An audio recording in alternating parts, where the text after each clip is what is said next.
or other hard surface, well compacted together, a sufficient depth to secure a solid foundation to the same. And said road shall be faced with gravel, or stone pounded, or some other small hard substance, in such a manner as to secure a firm, and as near as the materials will admit, an even surface. Those were the specifications for the Lancaster Road Turnpike, our nation's first turnpike, built in 1793 at a cost of $7,500 per mile. Needless to say, road construction has come a long way in 200 years. From the days when rocks were crushed by workmen with hammers, through Eli Whitney Blake's invention of the first mechanical stone crusher in 1858, techniques and materials evolved quickly in those early years. It was 1897 when the first asphalt roads were paved in New York City, and within 6 years, over 27 million square yards of asphalt pavement had been laid. The timing was perfect because within 10 years, auto traffic skyrocketed, and asphalt pavement saved drivers from the horrors of roads constructed for light horse traffic. As our country grew, so did the road system. However, it was 1956 before the Federal Aid Highway Act would ensure consistent quality, government-funded highways nationwide. Fast forward to 1969, the year man first walked on the moon, the year of Woodstock, a year that the war in Vietnam dominated the evening news. In 1969, the asphalt industry was under increasing pressure because of concerns for the environment. Those concerns were justified. You didn't have to ask anybody where the asphalt plant was. You could see it 20 miles away. It looked like Indians putting up smoke signals, you know. We had a little job out here off on Highway 18. And in those days, when you got done with the pavement, why, they believed that you should seal the road, you know. So we got done sealing.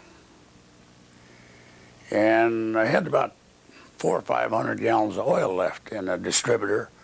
We had an old Letnar distributor that didn't have any heat on it or anything, and every night you had to go in and clean her out, you know. So I told the guy, I said, go down under that old bridge there and blow that thing out and clean her up, which they did. And the next morning, about 7:30, a guy come up to the office and he said, did you do that job out there by Boston? I said, yeah. And he said, it's a nice job. It looks nice. He said, did you have any oil left? I said, oh, a little bit maybe, but we try to come out pretty even on those things. He said, well, that little bit of oil you had left down under that bridge, I got 30 sheep laying in it. What are you going to do about that? That's when we got in the black wool business right there. We had to buy all that stuff. But that was just some of the things that we were doing, you know, which was wrong. It was during those times that several contractors began the process of creating the Asphalt Paving Association of Oregon. So I was introduced to the Asphalt Paving Association and went to one of their meetings and was very much impressed from there. And so from there the second meeting I went to, we decided that we should maybe form a chapter in Oregon to help us to be able to defend ourselves against the different changes that are happening so readily, because a contractor on his own, running his business and communicating with the agencies was just almost impossible. 5 men were appointed to start the association, and their first task was to select a manager. It came down to a vote between Jack Christie and Mike Huddleston. Anyhow, Leonard Wildish says, I'll let you know how I'm going to vote. So we wined him and dined him a little bit and got him down to where he's going to vote for Mike, and that's how Mike got in. But we wanted Mike anyhow. But that was one of the best things we done, I think. And he opened the doors in the highway department. He could go anywhere. He knew everybody, you know, and it helped us a lot. It really did. When it started, he and I didn't get along real well. I mean, we had differences of opinion and we'd argue. Generally end up trying to resolve it in a bar, which was kind of I call it,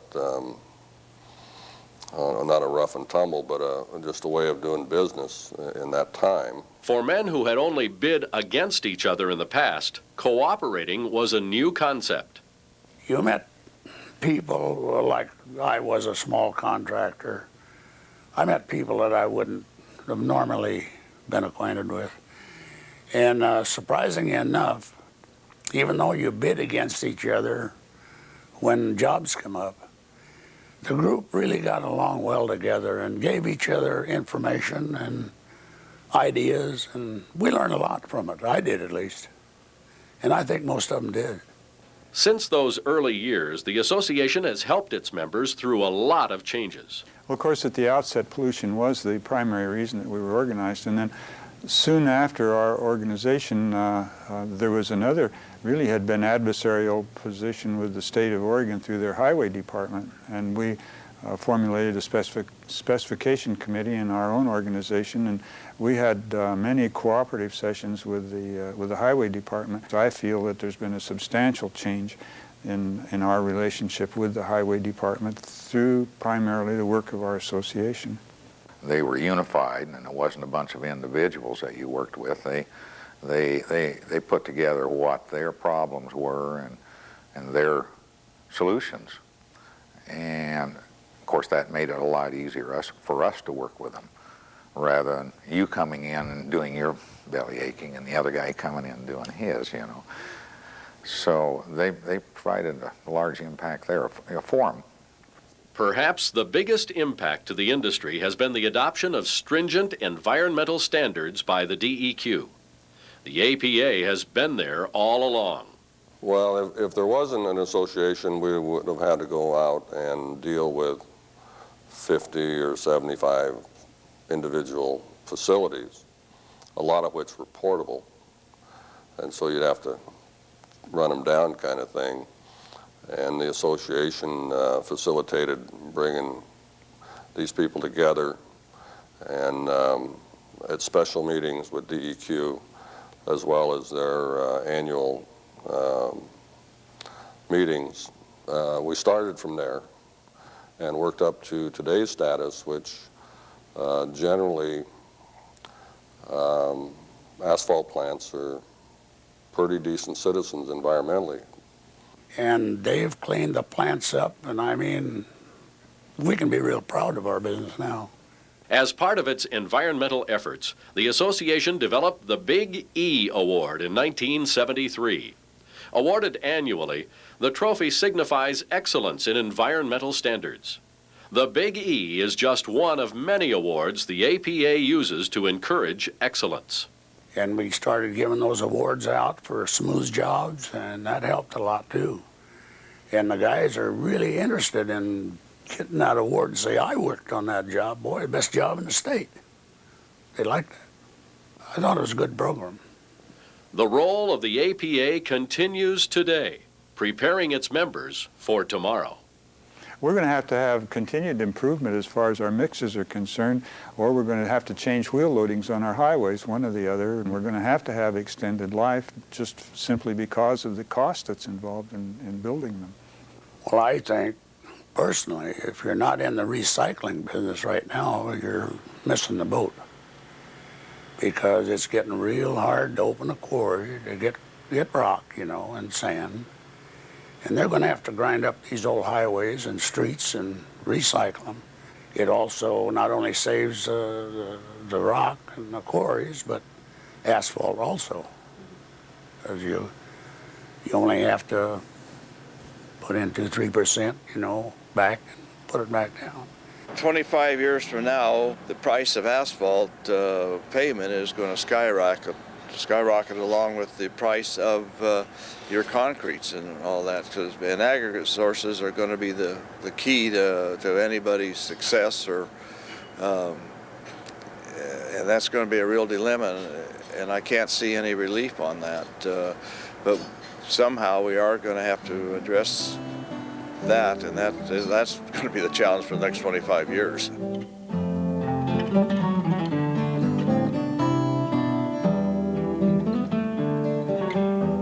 Well, I just remember fine gentlemen, people who were honest and doing their very best to serve the citizens of the state of Oregon from their side, which is building what we ask them to through plans and specifications. And the organization they formed, along with its executive director, Mike Huddleston, who worked very hard at trying to further that whole concept of let's put out a good product for the money.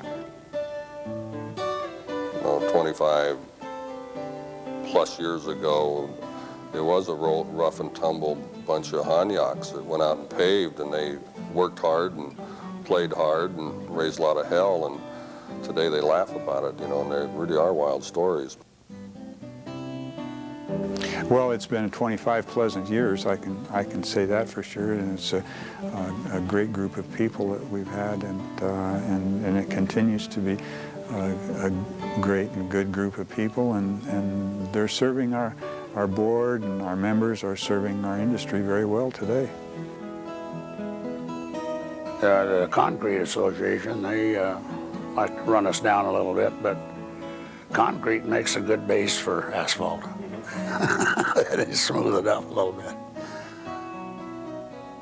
I would like to personally congratulate the association for 25 years, and hope to hell I'm around 25 years from now to do the golden anniversary thing with them.